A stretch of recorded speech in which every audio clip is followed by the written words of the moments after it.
Hello everyone. अध्याय 3, निर्धनता एक चुनौती।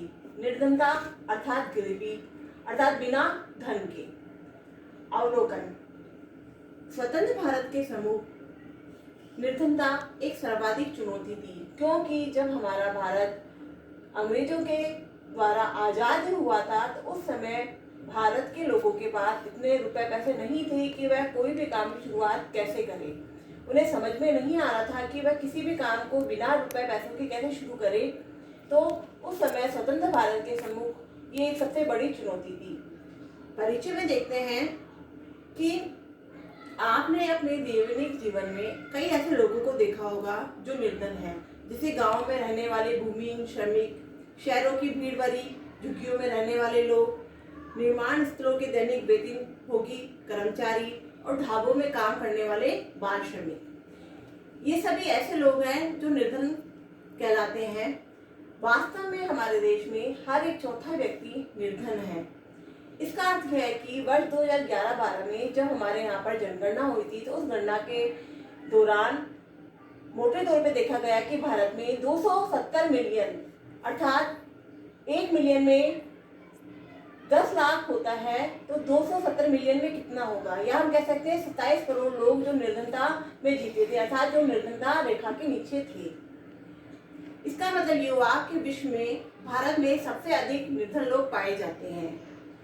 निर्धनता को हम दो मामलों में समझ सकते हैं, शहरी निर्धनता और ग्रामीण निर्धनता, जो आपकी बुक में कहानी के माध्यम से दिए गए हैं। आप इन्हें सेल्फ करिए, आप खुद पढ़ेंगे तो आपको समझ में आ जाएगा कि शहरी निर्धनता क्या होती है और ग्रामीण निर्धनता क्या होती है।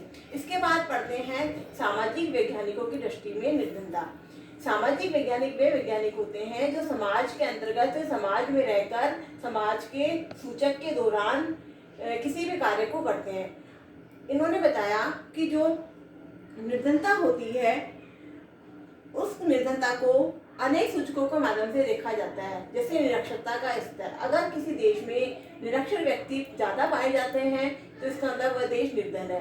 अगर किसी देश में कुपोषण के कारण रोग प्रतिरोधी क्षमता की कमी है, मतलब व्यक्ति कुपोषण से होकर मर जाता है, तो वह देश निर्धनता की दृष्टि से निर्धन में आएगा।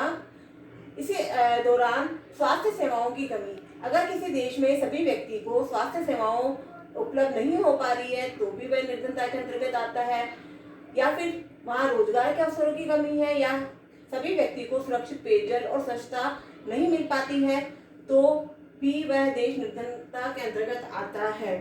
अब इसके अंतर्गत और देखने को मिलता है कि सामाजिक अपवर्जन और असुरक्षा पर आधारित निर्धनता का विशेषण अब बहुत सामान्य होता जा रहा है। सामाजिक अपवर्जन अर्थात अपवर्जन का मतलब होता है त्याग, छोड़ना। इस अवधारणा के अनुसार निर्धनता को इस संदर्भ में देखा जाता है कि निर्धनता को बेहतर माहौल और अधिक अच्छे वातावरण में रहने वाले संपन्न लोगों की सामाजिक क्षमता से अपवर्जित रहकर केवल निकृष्ट वातावरण में दूसरे निर्धनों के साथ रहना पड़ता है। यदि एक व्यक्ति निर्धन है और उसको ऐसे माहौल में रहना पड़ता है जहाँ पर भी लोग निर्धन है, तो वह कभी भी उस माहौल से नहीं निकल पाएगा।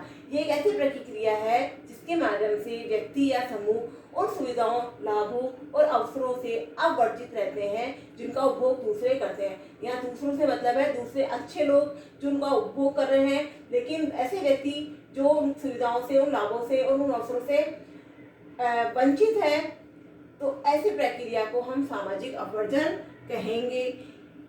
इसका एक विशेष उदाहरण हम देख सकते हैं कि भारत में जाति व्यवस्था की कार्यशैली, अर्थात हमारे भारत में कुछ जातियों के लोगों को तो समान अवसर दिए जाते हैं, जबकि कुछ जातियों को समान अवसरों से अपवर्जित रखा जाता है। इस प्रकार सामाजिक अपवर्जन लोगों की आय ही नहीं बहुत कमी करते हैं, बल्कि ये इससे भी अधिक कई क्षति पहुंचाते हैं। इसलिए सामाजिक अपवर्जन का दूर करना चाहिए। असुरक्षा। निर्धनता के प्रति असुरक्षा एक माप है जो किसी विशेष समुदाय या व्यक्तियों के भावी वर्षों में निर्धन होने या निर्धन बने रहने की अधिक संभावना को जताता है। इसको हम एक उदाहरण के माध्यम से समझते हैं। मान लीजिए एक विधवा औरत है।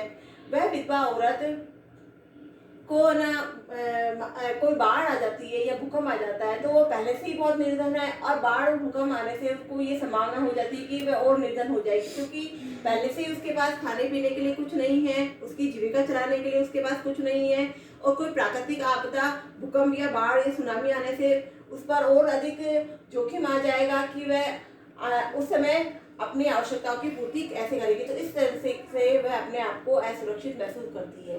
Okay, thank you.